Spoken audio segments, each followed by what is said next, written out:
Hello class. सो हमें discuss करना था ये जो इमेज है पोस्ट ऑपरेटिव केयर है ना। चलिए ठीक है, इसको समझते हैं।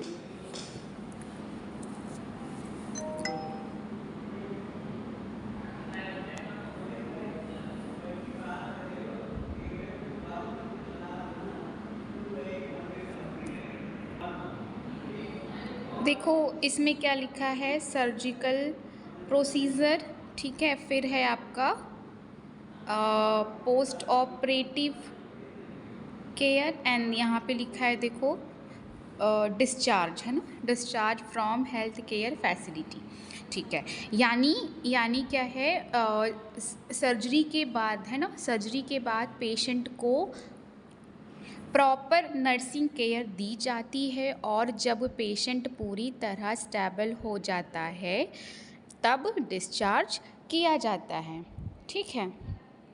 इसमें देखो बीच में सारे पॉइंट्स लिखे हुए हैं, जिसमें कि फर्स्ट है आपका मैनेजिंग पेन, यानी कि पेन मैनेजमेंट, ठीक। तो ऑपरेशन के बाद पेन होना नॉर्मल है ना। इसमें आप क्या बताओगे, हम क्या बताते हैं कि पेन स्केल से पेन चेक करते हैं, है ना, और पेन किलर देंगे, कंफर्टेबल पोजीशन देते हैं, ठीक है। आप यही तो करोगे, क्योंकि पेन कम होगा तो पेशेंट अच्छी तरह रेस्ट करेगा और जल्दी रिकवर करेगा।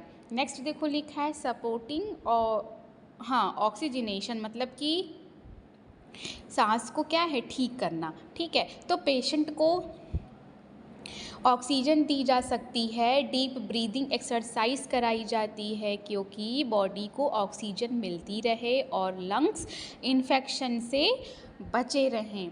नेक्स्ट है आपका प्रिवेंटिंग इन्फेक्शन, मतलब कि क्या क्या है आपका, स्टेराइल ड्रेसिंग हो गया, हैंड वॉशिंग है और एंटीबायोटिक्स हो गए, कुछ पर्सनल हाइजीन है, ठीक है। तो वुंड्स में जर्म नहीं जाएंगे और क्या है, और इन्फेक्शन नहीं होगा।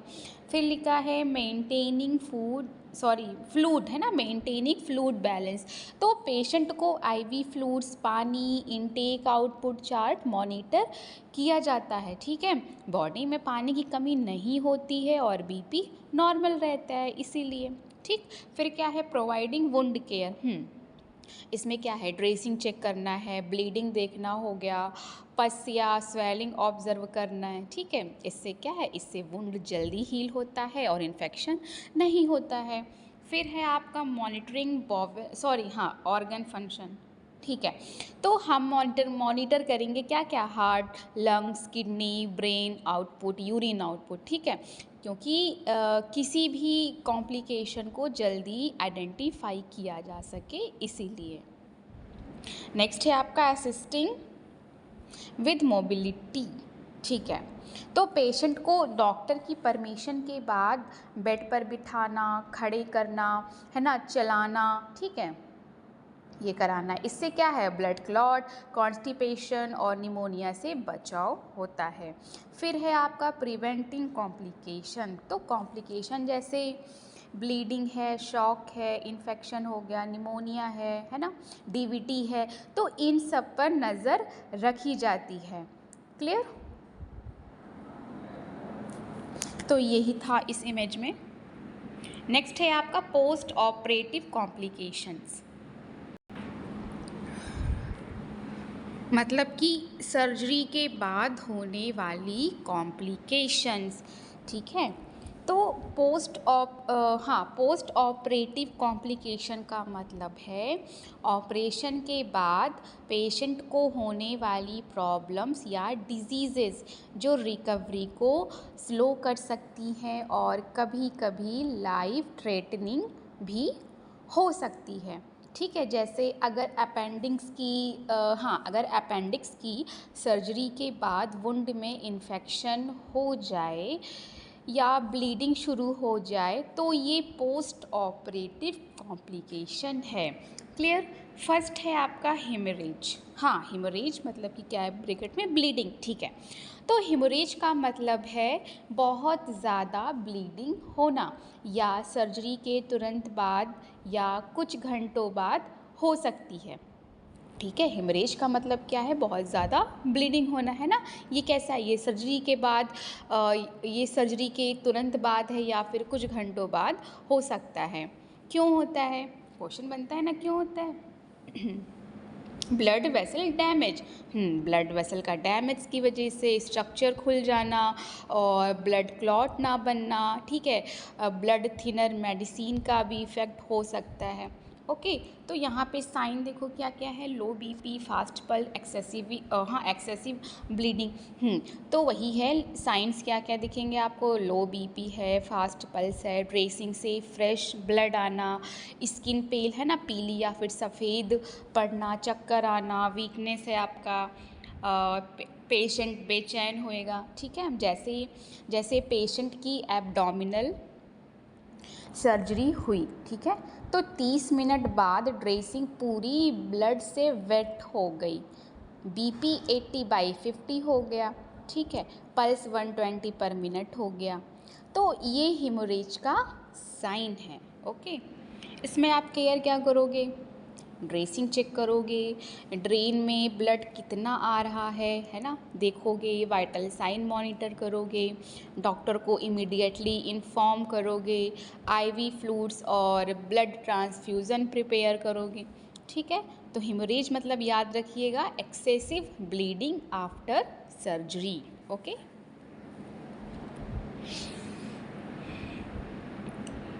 नेक्स्ट है आपका इन्फेक्शन। इन्फेक्शन मतलब कि जब बैक्टीरिया वुंड में चले जाते हैं, जब बैक्टीरिया क्या है, वुंड में चले जाते हैं और इन्फेक्शन कम कर देते हैं, नहीं इन्फेक्शन कम नहीं, इन्फेक्शन ही है ना, इन्फेक्शन कर देते हैं, ठीक है। जब बैक्टीरिया क्या है, वुंड में चले जाते हैं और इन्फेक्शन कर देते हैं, ठीक। ये सर्जरी के 2 से 7 दिन बाद, है ना, 2 से 7 दिन बाद भी हो सकता है।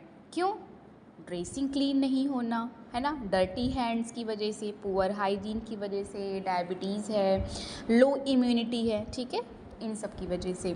साइंस क्या क्या है देखो, फीवर है, रेडनेस है, स्वेलिंग है, और पस डिस्चार्ज हो गया आपका, पेन इंक्रीज़ होना, बैड स्मेल है ना, वुंड गरम लगना, तो यही सारे साइंस हैं। जैसे कि पेशेंट की स्टिचेस के पास पहले रेडनेस हुई, ठीक है, 2 दिन बाद पस निकलने लगा, तो ये वुंड इन्फेक्शन है। ओके, इसमें आप केयर क्या करोगे, स्टेराइल ड्रेसिंग करोगे, हैंड वॉशिंग फॉलो करोगे, ठीक है, एंटीबायोटिक टाइम पर दोगे, टेम्परेचर मॉनिटर करोगे, वुंड को ऑब्जर्व करोगे। ओके, तो बस डिस्चार्ज मतलब क्या है, इन्फेक्शन का इम्पॉर्टेंट साइन। नेक्स्ट है आपका शॉक। ओके, शॉक मतलब क्या है, शॉक एक इमरजेंसी कंडीशन है जिसमें बॉडी के ऑर्गन तक ब्लड सप्लाई कम हो जाती है, ठीक है, ये डेंजरस कंडीशन है।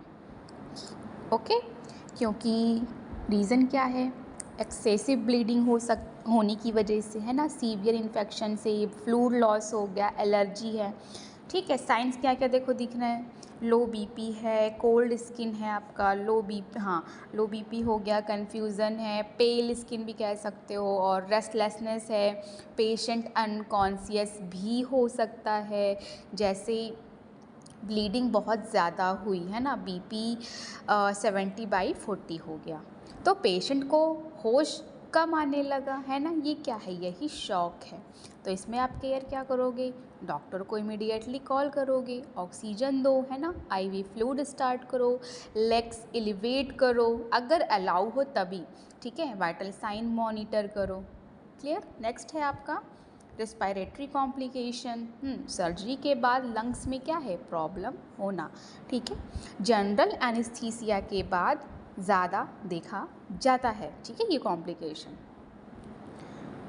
इसके टाइप्स भी हैं, जैसे कि निमोनिया है, और क्या है, एटेलेक्टेसिस हो गया, ठीक है। निमोनिया में लंग्स में इन्फेक्शन है ना, उसमें साइन क्या क्या दिखेंगे, फीवर है, कफ है, चेस्ट पेन हो गया, ब्रीथिंग डिफ़िकल्टी हो गया। एटेलेक्टेसिस में क्या है, लंग्स का कुछ पार्ट क्या है, कोलैप्स हो जाना। ठीक है, ये इसीलिए होता है क्योंकि पेशेंट डीप ब्रीदिंग नहीं रख करता है। ठीक है, साइंस क्या क्या दिखेंगे आपको, शॉर्टनेस ऑफ ब्रीथ है, लो ऑक्सीजन सेचुरेशन हो गया, फास्ट ब्रीदिंग है।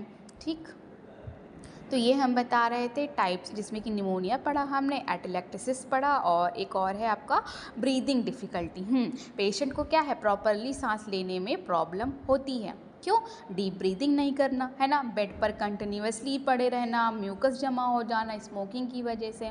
जैसे पेशेंट क्या है, पेशेंट सर्जरी के बाद कफ नहीं कर रहा। ठीक है, पेशेंट सर्जरी के बाद कफ नहीं कर रहा, लंग्स में म्यूकस जमा हो गया, बाद में क्या है, बाद में निमोनिया डेवलप हो गया। इसमें आप केयर क्या करोगे, डीप ब्रीथिंग एक्सरसाइज करने को बोलोगे, कफिंग एक्सरसाइज हो गया, ऑक्सीजन थेरेपी दोगे। ठीक, नेक्स्ट है आपका DVT, deep vein thrombosis. DVT का मतलब है पैर की गहरी वेन्स में ब्लड क्लॉट बनना, पैर की गहरी वेन्स में ब्लड क्लॉट बनना। ठीक है, ये क्या है, ये बहुत डेंजरस है। अगर क्लॉट टूटकर लंग्स में चला गया तो पल्मोनरी एम्बोलिज्म हो सकता है, क्योंकि रीज़न क्या है, बेड रेस्ट की वजह से ब्लड सर्कुलेशन स्लो होना, सर्जरी हो गया आपका, ओबेसिटी है, ओल्ड एज हो गया। ठीक, इसमें सिम्टम क्या क्या दिखेंगे, पैर में स्वेलिंग दिखेगा सबसे पहले है ना, पैर में पेन भी होगा, वार्म स्किन होगी, रेडनेस होगा। ठीक, जैसे पेशेंट 4 दिन तक बेड से नहीं उठा, उसके पैर में स्वेलिंग और पेन हो गया। ठीक है, अल्ट्रासाउंड में क्या निकला, डीवीटी निकला। नेक्स्ट देखो लिखा है प्रिवेंशन, प्रिवेंशन में क्या क्या है, अर्ली एम्बुलेशन है, मतलब कि जल्दी चलाना है। ठीक है, लेग एक्सरसाइज हो गया, और कंप्रेशन स्टॉकिंग हो गया, ब्लड थिनर मेडिसिन हो गया, वो भी डॉक्टर के ऑर्डर से। क्लियर, केयर क्या करोगे आप लोग, पैर ऑब्जर्व करोगे, स्वेलिंग मीज़र करोगे है ना, पेशेंट को चलने के लिए इनकरेज करोगे, एक्सरसाइज करवाना। ठीक है, यही सब है। हाँ, कंप्रेशन स्टॉकिंग पहनाओ। ठीक,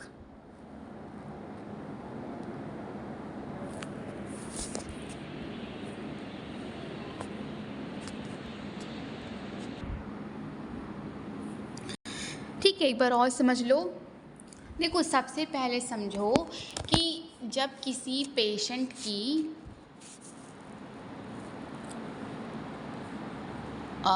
सर्जरी हो जाती है ना, जब किसी पेशेंट की सर्जरी हो जाती है, उसके बाद बॉडी को रिकवर होने में कुछ दिन या हफ्तों का टाइम लगता है ना, तो इस रिकवरी के टाइम अगर कोई प्रॉब्लम आ जाए उसे पोस्ट ऑपरेटिव कॉम्प्लिकेशन कहते हैं। अभी क्लियर, जैसे मान लीजिए किसी पेशेंट की क्या है, अपेंडिक्स की सर्जरी हुई, ऑपरेशन सक्सेसफुल था, लेकिन 2 दिन बाद क्या है, वुंड से खून आने लगा है ना, या पस निकलने लगी, या पेशेंट को सांस लेने में दिक्कत होने लगी, तो यही सब क्या है, पोस्ट ऑपरेटिव कॉम्प्लिकेशन है ना। इसमें हमने पढ़ा हिमोरेज, हिमोरेज का मतलब आपको पता है कि बहुत ज़्यादा ब्लीडिंग होना। ठीक है, नॉर्मल सर्जरी में क्या है, थोड़ा ब्लड लॉस होता है ना, लेकिन अगर ऑपरेशन के बाद खून लगातार निकलता रहे या बॉडी के अंदर ब्लीडिंग हो रही हो तो इसे हिमोरेज कहते हैं। समझ में आ गया अभी क्लियर, ये क्यों होता है। सोचो कि डॉक्टर ने सर्जरी के टाइम ब्लड वेसल को स्टिच किया। ठीक है, अगर किसी वजह से स्टिच खुल गया, ब्लड वेसल फिर से लीक होने लगी, पेशेंट का बीपी बढ़ गया, या फिर पेशेंट ब्लड थिनर मेडिसिन ले रहा था, तो ब्लीडिंग दोबारा शुरू हो सकती है। ओके, साइन देखो क्या क्या है आपके लिखा हुआ है ना, बीपी कम होना है आपका, पल्स फास्ट होना है। ठीक है, ये सारे साइंस हैं। एक्सेसिव ब्लीडिंग होना, ओके, हाँ, पेशेंट को चक्कर आना, स्किन पेल होना। ठीक, नेक्स्ट क्या हमने पढ़ा, इन्फेक्शन। तो ऑपरेशन के बाद अगर बैक्टीरिया वुंड में घुस जाए, ठीक है, ऑपरेशन के बाद अगर बैक्टीरिया क्या है, वुंड में घुस जाए और इन्फेक्शन कर दे, तो इसे पोस्ट ऑपरेटिव इन्फेक्शन कहते हैं। इन्फेक्शन क्यों होता है? अगर डर्टी ड्रेसिंग हो, है ना, ड्रेसिंग क्या है, डर्टी हो, या फिर पेशेंट वुंड को टच करे, या डायबिटीज़ हो, या फिर इम्यूनिटी कम हो, तो बैक्टीरिया जल्दी ग्रो करते हैं। ओके, साइंस देखो यहाँ पे लिखा है, साइन है, फीवर है, रेडनेस है ना। फीवर में क्या है, बॉडी बैक्टीरिया से लड़ रही होती है, तो क्या होता है, टेम्परेचर बढ़ जाता है। रेडनेस में क्या है कि वुंड के आसपास लालपन आ जाता है ना। स्वेलिंग में क्या है कि बॉडी इन्फेक्शन से लड़ने के लिए एक्स्ट्रा फ्लूइड भेजती है, इसीलिए वुंड क्या है, सूज जाता है। ठीक है, पेन में क्या हो गया आपका, हाँ पेन भी है, ठीक है, ये सारे साइन है, पेन भी है आपका, पस भी है। तो पस में क्या है, ये इन्फेक्शन का सबसे इम्पॉर्टेंट साइन होता है, क्लियर, पस। इसमें क्या है, येलो या फिर ग्रीन डिस्चार्ज निकलता है। बैड स्मेल हो गया, हाँ कभी कभी वुंड से क्या है, बदबू भी आती है। ठीक है, जैसे ऑपरेशन के तीसरे दिन पेशेंट को क्या है, फीवर आ गया, वुंड क्या है, रेड हो गया, पस भी निकलने लगा, तो डॉक्टर ने क्या किया, एंटीबायोटिक क्या है वो बदल दिया। नेक्स्ट है आपका शॉक। शॉक क्या होता है, शॉक क्या है, एक इमरजेंसी है ना। इसमें बॉडी के इम्पॉर्टेंट ऑर्गन को ब्लड और ऑक्सीजन कम मिलती है। ठीक है, ये क्या है, ये आपका जानलेवा भी हो सकता है। ठीक है, शॉक क्यों होता है, सबसे कॉमन रीज़न है बहुत ज़्यादा ब्लीडिंग। ठीक है, दूसरे रीज़न भी है, जैसे कि सीवियर इन्फेक्शन हो गया, एलर्जी है, फ्लूइड लॉस भी हो सकता है। ठीक है, साइन देखो इसमें क्या क्या है, कोल्ड स्किन है, वीक पल्स हो गया, लो बीपी है, कन्फ्यूज़न है, पेशेंट इसमें क्या है, बेहोश भी हो सकता है। ठीक है, जैसे पेशेंट की ड्रेसिंग से बहुत ब्लड निकल गया, बीपी क्या है, बीपी गिर गया, कम हो गया, है ना, पेशेंट को चक्कर आने लगे, तो यही है आपका शॉक। नेक्स्ट हमने पढ़ा रेस्पिरेटरी कॉम्प्लिकेशंस। तो ऑपरेशन ये क्यों होती है, रेस्पिरेटरी कॉम्प्लिकेशन ये क्यों होती है, ऑपरेशन के बाद लंग्स में प्रॉब्लम आ जाना सबसे ज़्यादा जनरल एनेस्थीसिया के बाद होता है। ठीक है, सबसे ज़्यादा कब है, जनरल एनेस्थीसिया के बाद होता है। ठीक, ये क्यों होती है, हमने पढ़ा कि ये क्या होता है, रेस्पिरेटरी कॉम्प्लिकेशन, है ना। अब हम समझेंगे कि ये होती क्यों है। तो ऑपरेशन के बाद पेशेंट दर्द की वजह से डीप ब्रीदिंग नहीं करता, खांसी नहीं करता है, बेड पर ही पड़ा रहता है, तो इस वजह से लंग्स में म्यूकस जमा हो जाता है। क्लियर, इससे क्या होता है, इससे आपका एटेलेक्टेसिस हो गया, निमोनिया है। ओके, जैसे पेशेंट ने सर्जरी के बाद बिल्कुल खांसी नहीं की, तो लंग्स में क्या है, म्यूकस जमा हो गया, बाद में निमोनिया हो गया। ठीक, यही है। नेक्स्ट है आपका DVT, deep vein thrombosis. DVT क्या होता है, बॉडी के पैर की गहरी वेन्स में ब्लड क्लॉट बन जाना। ओके, बॉडी के पैर की गहरी वेन्स में, डीप है ना, डीप वेन, ठीक है, डीप वेन में ब्लड क्लॉट बन जाना, ये क्या है, ये बहुत डेंजरस है। ओके, सोचो, ठीक है, सोचो एक पाइप में क्या है, पानी रुक गया। ठीक है, एग्जाम्पल बता रहे हो, समझिएगा, एक पाइप में पानी रुक गया तो अंदर गंदगी जमने लगती है ना। वैसे ही पेशेंट बेड पर पड़ा रहता है, ब्लड फ्लो स्लो हो जाता है, ब्लड क्लॉट बन जाता है ना, इसी को डीवीटी कहते हैं। क्लियर, साइंस क्या क्या दिखेंगे, लेग पेन है, लेग स्वेलिंग हो गया, रेडनेस है, लेग वार्म होना। सबसे बड़ा डेंजर क्या है कि अगर क्लॉट टूट कर लंग्स में पहुंच गया तो पल्मोनरी एम्बोलिज्म हो सकता है। ठीक है, ये आपका क्या है, इमरजेंसी है। ओके, प्रिवेंशन में देखो क्या क्या है, सबसे इम्पॉर्टेंट है आपका अर्ली एम्बुलेशन, मतलब कि जल्दी चलाना, है ना। साथ ही लेग एक्सरसाइज है, कंप्रेशन स्टॉकिंग हो गया, ब्लड थिनर मेडिसिन है ना। जैसे हिप सर्जरी के बाद पेशेंट 5 दिन तक नहीं चला, उसके पैर में स्वेलिंग और पेन शुरू हो गया, अल्ट्रासाउंड में डीवीटी निकला, मैंने बताया, ठीक है। नेक्स्ट है आपका यूरिनरी रिटेंशन, ओके, मतलब कि क्या है, पेशाब रुक जाना, ठीक। The patient is unable to pass urine after surgery, okay. तो यूरिनरी रिटेंशन का मतलब है कि पेशेंट सर्जरी के बाद यूरिन पास नहीं कर पाता या बहुत मुश्किल से करता है, यानी ब्लैडर यूरिन से भर जाता है लेकिन पेशेंट यूरिन नहीं निकाल पाता, ठीक। सर्जरी के बाद ये क्यों होता है, इसको भी समझो, है ना। देखो, एनेस्थीसिया ब्लैडर की मसल्स को कुछ टाइम के लिए क्या है, वीक कर देता है, ठीक है, वीक कर देता है।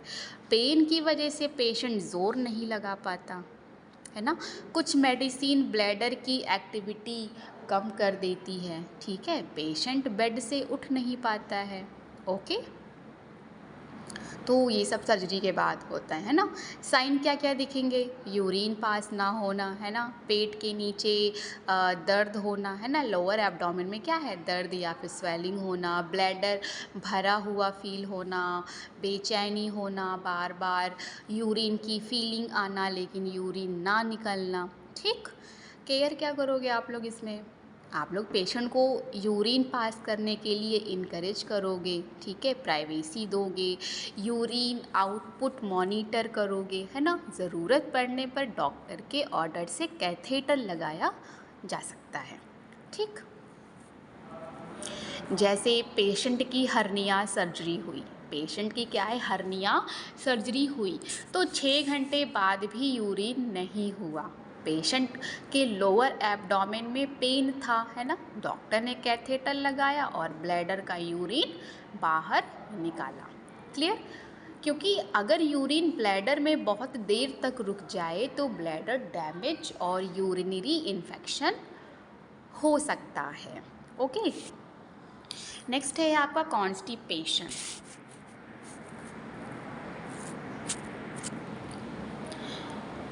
Constipation common due to anaesthesia, pain medicine and reduced activity. हाँ, कॉन्स्टिपेशन मतलब क्या है, कब्ज, ठीक है। तो कॉन्स्टिपेशन का मतलब है स्टूल पास करने में दिक्कत होना या कई दिन तक स्टूल ना आना, ठीक। सर्जरी के बाद क्यों होता है, देखो, एनेस्थीसिया जो है, एनेस्थीसिया इंटेस्टाइन की मूवमेंट स्लो कर देता है, ठीक है। Pain killer medicine bowel movement कम कर देती है, पेशेंट कम चलता है ना, कम पानी पीता है, फाइबर वाली डाइट नहीं लेता है, ठीक है। साइन क्या क्या दिखेंगे आपको इसमें, 2-3 दिन तक स्टूल ना आना, पेट फूलना, गैस बनना, स्टूल हार्ड होना, ठीक है, स्टूल पास करते टाइम दर्द होना, क्लियर। इसमें आप केयर क्या करोगे, इसमें आप पानी ज़्यादा पिलाओ, है ना, फाइबर रिच डाइट दो, जल्दी चलने के लिए मोटिवेट करो, ठीक है। अर्ली एम्बुलेशन, ओके, ज़रूरत हो तो डॉक्टर के ऑर्डर से लैक्सेटिव दें, ठीक है। लैक्सेटिव स्पेलिंग है LAXATIVE,